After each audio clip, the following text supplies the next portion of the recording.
ഇറാനെതിരെ നിരന്തരം ആക്രമണ ഭീഷണിയുമായി മുന്നോട്ടു പോവുകയാണ് US. അതിനിടെ US-ന് ശക്തമായ മുന്നറിയിപ്പ് നൽകി ഇറാൻ രംഗത്ത് വന്നിരിക്കുന്നു. ആണവ കരാറിൽ ധാരണയാവണം, ഇല്ലെങ്കിൽ ആക്രമണം നടത്തുമെന്നാണ് ട്രംപ് മുന്നറിയിപ്പ് നൽകിയത്.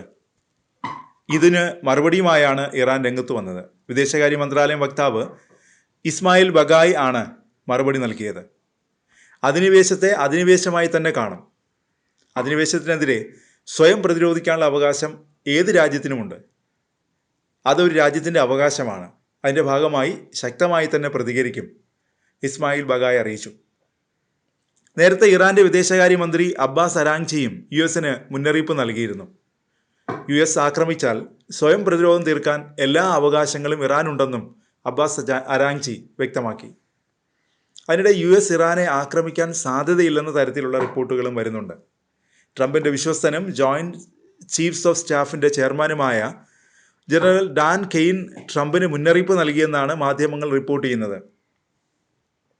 ഇറാനുമായുള്ള ഏറ്റുമുട്ടൽ ഡാൻ കെയ്ൻ എതിർത്തുവെന്നാണ് റിപ്പോർട്ടുകൾ വന്നത്.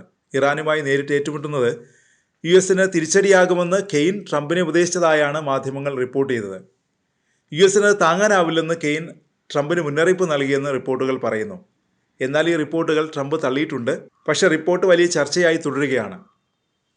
ഇറാനുമായുള്ള യുദ്ധത്തെ കെയ്ൻ ഭയപ്പെടുന്നുവെന്നും എതിർക്കുന്നുവെന്നുമുള്ള വാർത്തകൾ 100% തെറ്റാണെന്ന് ട്രംപ് വ്യക്തമാക്കി. മറ്റെല്ലാവരെയും പോലെ കെയ്നും യുദ്ധം ആഗ്രഹിക്കുന്നില്ല. എന്നാൽ സൈനികമായ ഒരു ഏറ്റുമുട്ടൽ ഉണ്ടായാൽ അത് അമേരിക്കയ്ക്ക് എളുപ്പത്തിൽ ജയിക്കാൻ കഴിയുമെന്നാണ് അദ്ദേഹത്തിൻ്റെ അഭിപ്രായം. ട്രംപ് ട്രൂ സോഷ്യലിൽ കുറിച്ചു. ട്രംപുമായി ഏറെ അടുപ്പമുള്ള വ്യക്തിയാണ് കെയ്ൻ. വിരമിച്ച കെയ്നെ തിരികെ കൊണ്ടുവന്നത് ട്രംപാണ്. 4 സ്റ്റാർ ജനറൽ പദവി നൽകിയാണ് ട്രംപ് ജോയിൻറ്റ് ചീഫ് ചെയർമാനായി കെയ്നെ നിയമിച്ചത്. അതിനിടെ ഇസ്രായേലിനെ ആക്രമിച്ചാൽ ഇറാൻ ചിന്തിക്കുന്നതിനപ്പുറമുള്ള പ്രത്യാഘാതങ്ങളും തിരിച്ചടികളും നേരിടേണ്ടി വരുമെന്ന് പ്രധാനമന്ത്രി ബെഞ്ചമിൻ നെതന്യാഹു മുന്നറിയിപ്പ് നൽകി. ഇസ്രായേൽ പാർലമെൻറ്റായ നെസറ്റിൽ സംസാരിക്കവെയാണ് നെതന്യാഹു ഭീഷണി പ്രഖ്യാപനം നടത്തിയത്. ഏത് സാഹചര്യവും നേരിടാൻ രാജ്യം സുസജ്ജമാണെന്നും ഇസ്രായേൽ പ്രധാനമന്ത്രി പ്രഖ്യാപിച്ചു. ഇറാൻ്റെ ഭാഗത്തുനിന്നുണ്ടാകുന്ന ഏതൊരു പ്രകോപനത്തിനും അതിശക്തമായി മറുപടി നൽകുമെന്നും നെതന്യാഹു വ്യക്തമാക്കി. മേഖലയിൽ സംഘർഷം പുകയുന്നതിനിടെ ഇസ്രായേൽ പ്രതിരോധം ശക്തമാക്കിയതായും ശത്രുക്കളുടെ ഏത് നീക്കവും പരാജയപ്പെടുത്താൻ തങ്ങളുടെ സൈന്യത്തിന് കരുത്തുണ്ടെന്നും അദ്ദേഹം കൂട്ടിച്ചേർത്തു. യുദ്ധസാധ്യത കണക്കിലെടുത്ത് India, Sweden, Serbia, Poland, Australia എന്നീ രാജ്യങ്ങൾ തങ്ങളുടെ പൗരന്മാരോട് ഇറാൻ വിടാൻ ആവശ്യപ്പെട്ടു.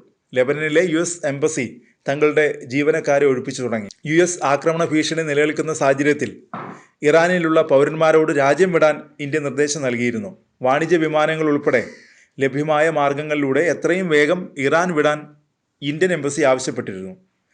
വിദ്യാർത്ഥികൾ, തീർത്ഥാടകർ, വ്യവസായികൾ, വിനോദസഞ്ചാരികൾ തുടങ്ങി ഇറാനിലുള്ള എല്ലാ ഇന്ത്യൻ പൗരന്മാർക്കും ഈ മുന്നറിയിപ്പ് ബാധകമാണ്.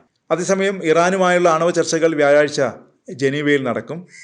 അതിനിടയിലും ഗൾഫ് മേഖലയിലേക്ക് വൻതോതിൽ സൈനിക വിമാനങ്ങളും യുദ്ധോപകരണങ്ങളും നീക്കി ട്രംപ് ഭരണകൂടം സമ്മർദ്ദം ശക്തമാക്കിയിട്ടുണ്ട്.